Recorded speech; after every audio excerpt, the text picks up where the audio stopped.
You are in the sports office on a Thursday night. Welcome aboard. Woody Woodruff here. I got James Paxton, CAC 5 right over here. I got Greg Cannon, sports producer, right over there, and he's holding a big sign that says Dan Skipper. We'll get to that in a moment. It's Dan Skipper Appreciation Night. Yes, because there was some news on that front. But we are going to start with some Lions, right? And we're also going to bring in our special guest, correct? Yeah, let's bring him in. Let's bring him in right now. Who we got tonight? Is it Will? It's Will Birchfield. Hi, Will. How's it going, fellas? Going Good to be fantastic. here as always. Thanks for coming in tonight. We appreciate you coming in the sports office. Will, Always. Let's get it started with what's going on with the Lions, okay? Drew Petzing, what do we know about him? New OC, tell me.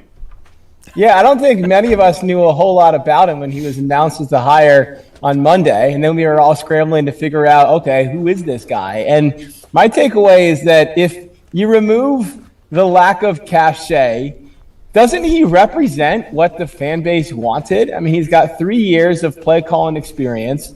He doesn't have direct ties to Dan Campbell like John Morton did. He's not even from the Sean Payton tree. He's a young mind with fresh ideas, and I think he's someone that can reconnect the Lions to their identity as a team that, wants to run the ball physically and creatively. And to me, the first thing that stands out about Drew Petzing is that he has a very diverse offensive background. When you look at his resume, the different jobs he's held and the different teams he's coached for, it looks a lot different from John Morton's, who was really just a specialist in the passing game. It looks a lot like Ben Johnson, who coached tight ends, who coached quarterbacks, who coached receivers, who rose into his role as play caller and coordinator here in Detroit, having followed a very diverse path there. And so I think that definitely appealed to Dan Campbell about Drew Petzing.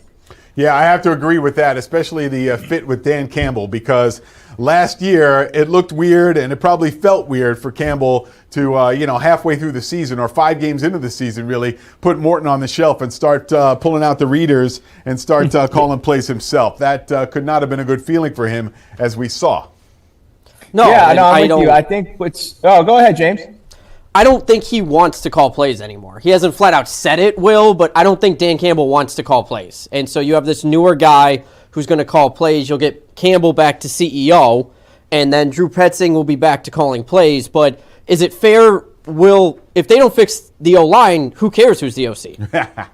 That's the simplest way to review this hire, and I completely echo that sentiment. If they urgently upgrade the offensive line this offseason, as Brad Holmes said they will, this hire could look brilliant. And if they don't, it could frankly backfire. This is an OC who is committed to running the ball in the same way that Dan Campbell is. And if you look at that Cardinals offense over the first 2 years under Drew Petzing, before they were ravaged by injuries, they were one of, if not the most efficient rushing attack in the NFL from 2023 to 2024, second in the NFL in yards per carry to only the Ravens. And, I think a lot of us latched onto a stat this year about the Lions that kind of captured an offense that had lost its way. They were held under 100 yards rushing in 7 games and went 0-7 in those games. They were held under 100 yards rushing the prior 2 seasons in just 4 games combined. And over that 2-year stretch, the teams in the NFL who were held 100 yards rushing,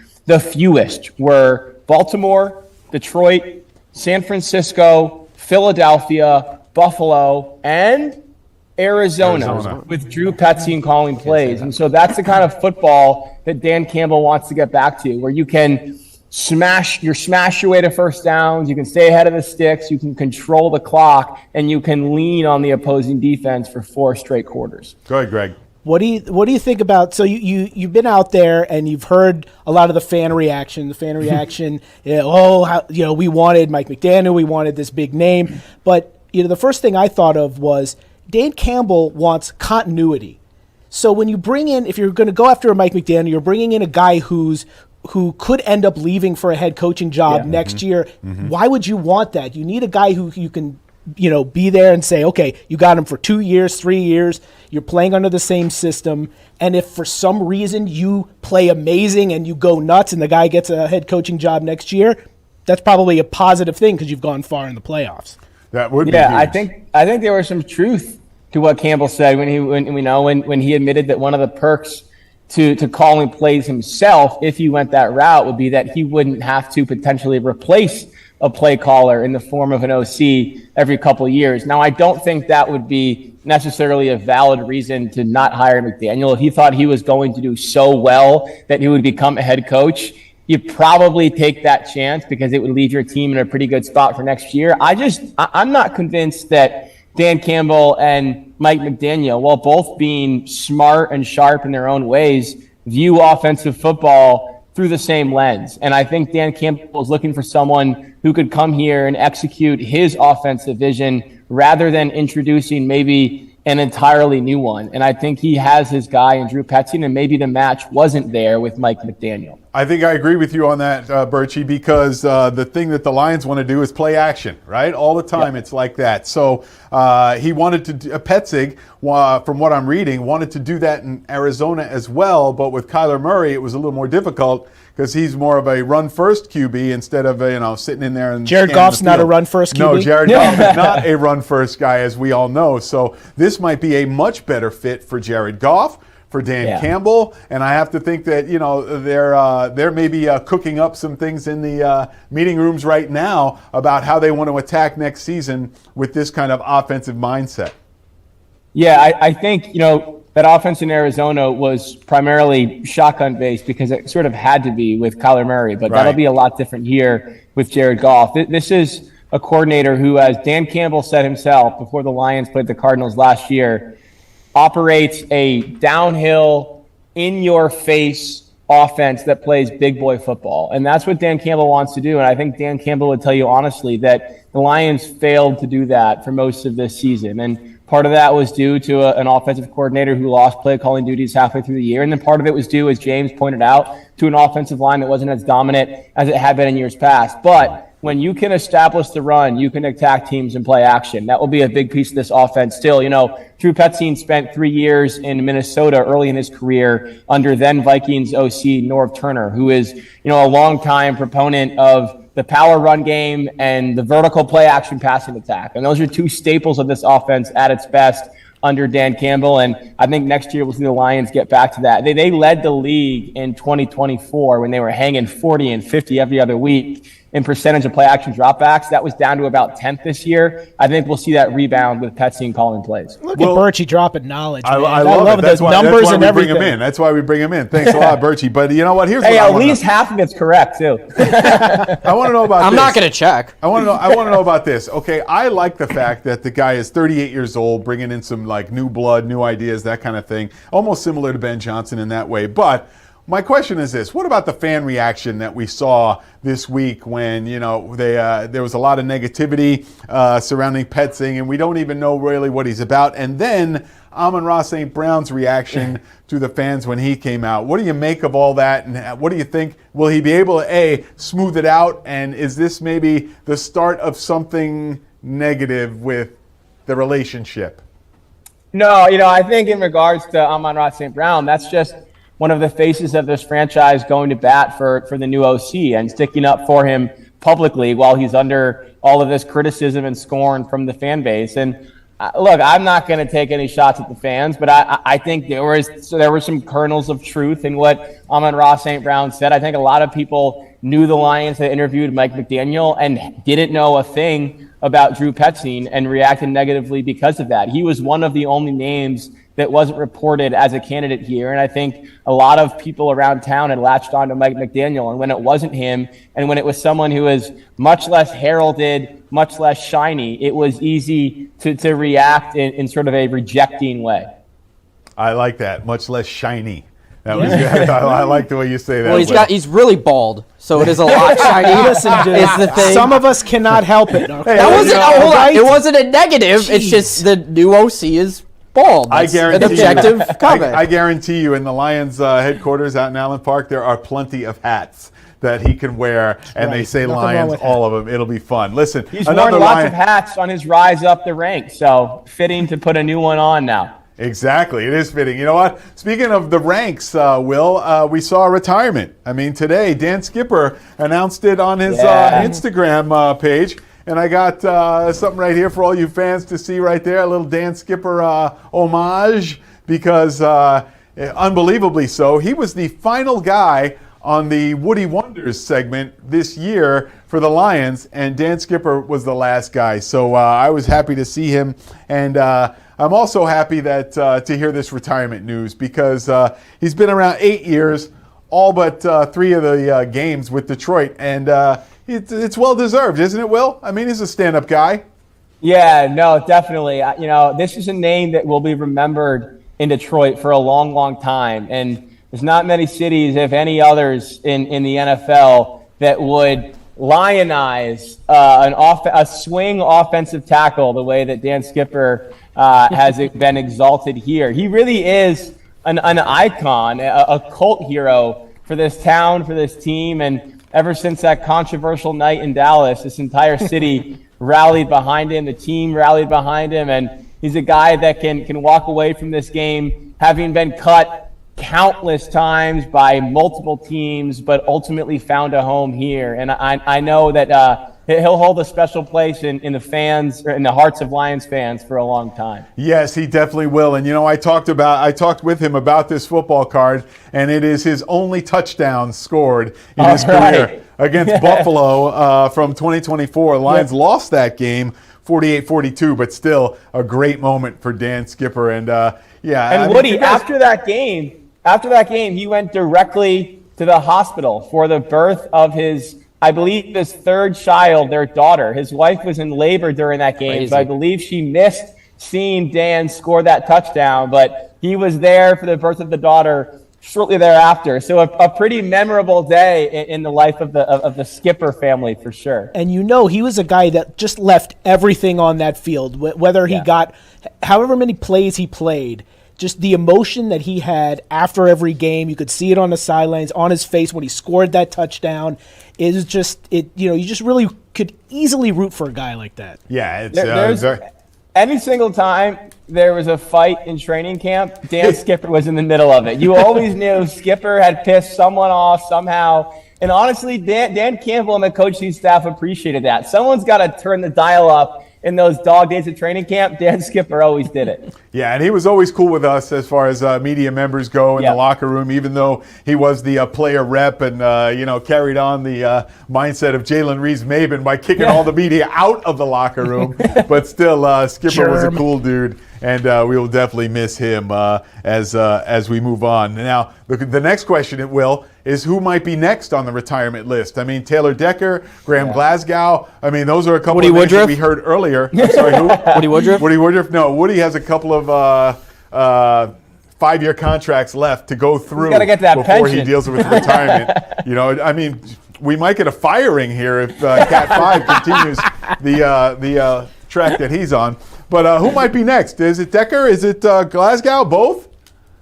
I think Graham, of those two you mentioned, is more likely to step away. I think the Lions are at the point where it doesn't make sense to bring him back, given what his cap hit is next season. I think they're probably ready to cut him loose. And, I think especially if Taylor also steps away, it's probably kind of a natural time for Graham to call it a career. He came back here from the Broncos a couple years ago to reunite with Frank Ragnow and Taylor Decker and Dan Skipper to play again with his closest friends in the game. And with those guys kind of sailing off into the sunset, it feels like the time is right for Glasgow to do that too. I do want to say in defense of Graham, who took a lot of heat from the fan base over the past 2 seasons. He signed a 3-year deal with the Lions 2 years ago to play right guard. That was the plan. That was the intention. And then they signed Kevin Zeitler. And so Graham had to play left guard to accommodate Zeitler. And then Ragnow retired. And so Graham had to play center to accommodate Frank Ragnow. And he never got a chance to actually play the position that they signed him to play. And because of that, his play obviously began to falter. So, I know that he was viewed through a different lens by the end of his time over the past 2 seasons, but a guy who put the team first, and when he was given the chance to play right guard in 2023, played pretty darn well. Look, Will, I got to take a quick break. Stay right there, and you guys stay right there, too. Looking for people in the Zoom room. Don't forget the QR code right down here. The number is right across the bottom of the screen. Come on in. It's the Sports Office on a Thursday night, gentlemen. Yeah, it's Thursday. Thank you very much. Sometimes I'm challenged as far as days go. We'll be right back.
Welcome back to the Sports Office on a Thursday. Woody Woodruff, Cat 53G over there. We got Tommy over here in the Zoom room here, who's trying to monitor things. Yeah, get that code. You heard Tommy. Hit the code. It's the one right down here. Okay, right down here. Anyway, we got Will Birchfield here with us still, and let's shift the discussion, guys, to the Red Wings. Right now, this team is on a magnificent run. I can't. It's just amazing when you see what this team is able to do, Will, and now the fact that we're still riding high on our way into the Olympic break. I'm getting a little antsy. Should I be? Because there's going to be a stoppage in play for this team, and I think that if they slow things down, it might be negative. Talk me off the ledge. No, I think those guys are eager for the break. This has been a really compressed schedule to account for this 2.5, 3 week break. And the Wings have played, I think, more back-to-backs than maybe any team in the East so far. They're playing another one tonight, going to Minnesota after being on the road last night in Toronto. And, this has been a sprint now for what feels like 2.5, almost 3 months. I think these guys are eager and ready to get to a break in the schedule. You know what, Will, isn't it amazing how all of a sudden I don't hear the calls for Steve Yzerman's head and, all the stuff that was being spoken about what he hasn't done and how he's missed this and misplayed that. It seems that all of a sudden it's all falling into place.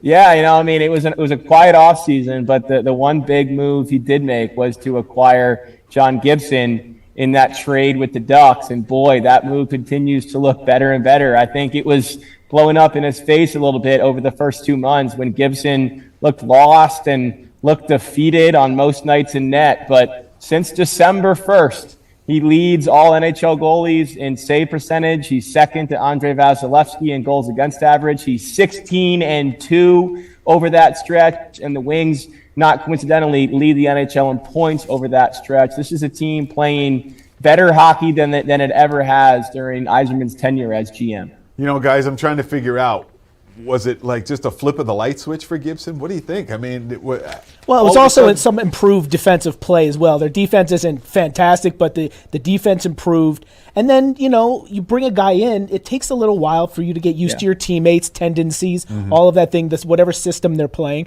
So I think that had a factor, to it as well. But my question to Birchie would be, you're familiar with a team that might be trading one of their stars, right. By the name of Panarin or somebody, and it may not just be him, but the Red Wings are set up to really go after somebody at the trade deadline of note. I mean, they've got the cap space, and they do have now, enough young players where they could probably make something happen.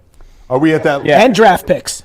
And draft, you're right. No, they've got the cap space, they've got the assets, and they've got the motivation to make a major move. I think for the first time in Yzerman's time here, we'll see them be buyers and maybe even aggressive buyers. There's 2 deadlines looming here. One's obviously the trade deadline on March 6th. The other one is, as Woody alluded to, the Olympic roster freeze, which goes into place on February 4th. And there's a feeling that a lot of teams around the league want to get their moves made and done before that roster freeze. So maybe we'll see some moves happen here in the next 2.5, 3 weeks. But if you're talking about the Rangers, Canner, I don't think that Panarin makes a whole lot of sense for them, only because he will be a pure rental who will cost a first-round pick and probably a premium prospect. And I don't think Steve is at the point yet where he's going to be dealing those assets for rental players, barring an extension signed. I think someone like Vincent Trocheck from the Rangers does make sense. He's under contract for 3 more years. He is a true number 2 center, would be, behind Dylan Larkin, a 60 to 65 point a year guy. He's going to play for Team USA in the Olympics. He's played in tons of playoff games. He's a pain to play against. He's a playmaker on offense. I think that's a player they could target and that Steve would be willing to give up premium assets for. Birchie, have we finally reached the point where the team is that one player away from, taking that serious championship step? I don't think they're one player away from Stanley Cup contention, if that's what you're talking about. I do think that they're a move away from not just making the playoffs, but, making some noise in the playoffs, perhaps winning a series or 2. And at that point, that would represent a major step forward. We have yet to see playoff hockey in the LCA, which is kind of hard to wrap our heads around. They built that great outdoor plaza for springtime warm weather hockey, and we've never seen it in use with the wings in that building. So, I think there is some, I don't want to say pressure, but maybe some urgency for Yzerman to get this team back in the playoffs this year. And where they are now, there's no reason they shouldn't make it. There is some urgency also in the sports office because I got to take another break. Thanks a lot, Will Birchfield, for coming in. We appreciate your hockey and NFL knowledge. We will come right back in the sports office after this short break.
Welcome back to the sports office in here on a Thursday. Guys, let's talk about the Pistons really quick in the time that's remaining. Cade Cunningham, an all-star starter, but J.B. Bickerstaff is making noise about Jalen Duren getting in. James, what do you think? He has to be in. Jalen Duren's one of the best centers in the league, and the Pistons are lucky enough to have probably two of the best defensive centers in the league with Jalen Duren and Isaiah Stewart. It would be a really bad thing for Jalen Duren not to be an all-star, because I don't see another center who plays like him in the league. Giannis has to get in because of his name, and, he may get traded, and ESPN media, that's how that works in the NBA. But the best center in the East is Jalen Duren, Greg. I agree. Yeah, I agree too. And you know what? In the 30 seconds or so that's remaining, or the minute that's remaining, I also want to talk about some of the breaking news we saw today, Greg, with Jesse Minter going to the Baltimore Ravens as a head coach. Minter has quite a history here in our area. He does. I don't know how much you can put the all the stuff that happened at Michigan. He was there. Was he aware? Was it something to keep in mind? But he spent 2 years with the Chargers. Uh-huh. It's a bit of a gamble, I think, for the Ravens. But the Ravens organization has always done a great job of vetting coaches and players. And so I would trust them. I've got a lot of friends who are Ravens fans, and they just put the trust in the the franchise. And even like the Mike McDonald situation, if somebody's going to offer you a head coaching job, you should probably take it because there's certainly. only 31 of those things, 32 of those things. It wasn't like the Ravens were the only team to. No, it was not. Hey, listen, we got to go. Okay, thanks a lot to Cat 5. Thanks a lot to 3G. Thanks a lot to Tommy in the Zoom room. I want to see more of you guys in the Zoom room next time. Well, thanks for being with us on the Sports Office. Bye.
Thanks for joining us on our nightly deep dive into all things people, power, and politics. This is The Pulse. I'm Roop Raj. Let's be frank. Let's be honest. It's tough to keep up with everything going on. The minute you put your phone away, you pick it back up, and there's something new. We're here to sort through all of it for you, and we have a ton of great guests tonight to add some context and perspective to the day's biggest headlines. We're getting the legal edge on two major stories tonight. Immigration attorney Herman Dade weighs in on a memo telling ICE officers they can enter homes without a warrant, something that's causing huge Fourth Amendment concerns. And Eli Muad on whether using the DOJ against states is a viable strategy. Plus, Lieutenant Governor Garland Gilchrist is in Studio C tonight talking about his switch from the governor's race to the Secretary of State, why he feels this is a more viable option and he thinks could be better for the state of Michigan and his own future. That interview is coming up in a few minutes. But we begin on Capitol Hill, where former special counsel Jack Smith defended his investigations of President Trump in front of the House Judiciary Committee. Not surprising, the hearing split along party lines pretty quickly. Republicans tried to discredit Smith, accusing him of running politically motivated investigations, while Democrats tried to get damaging testimony about the president's conduct while accusing Republicans of trying to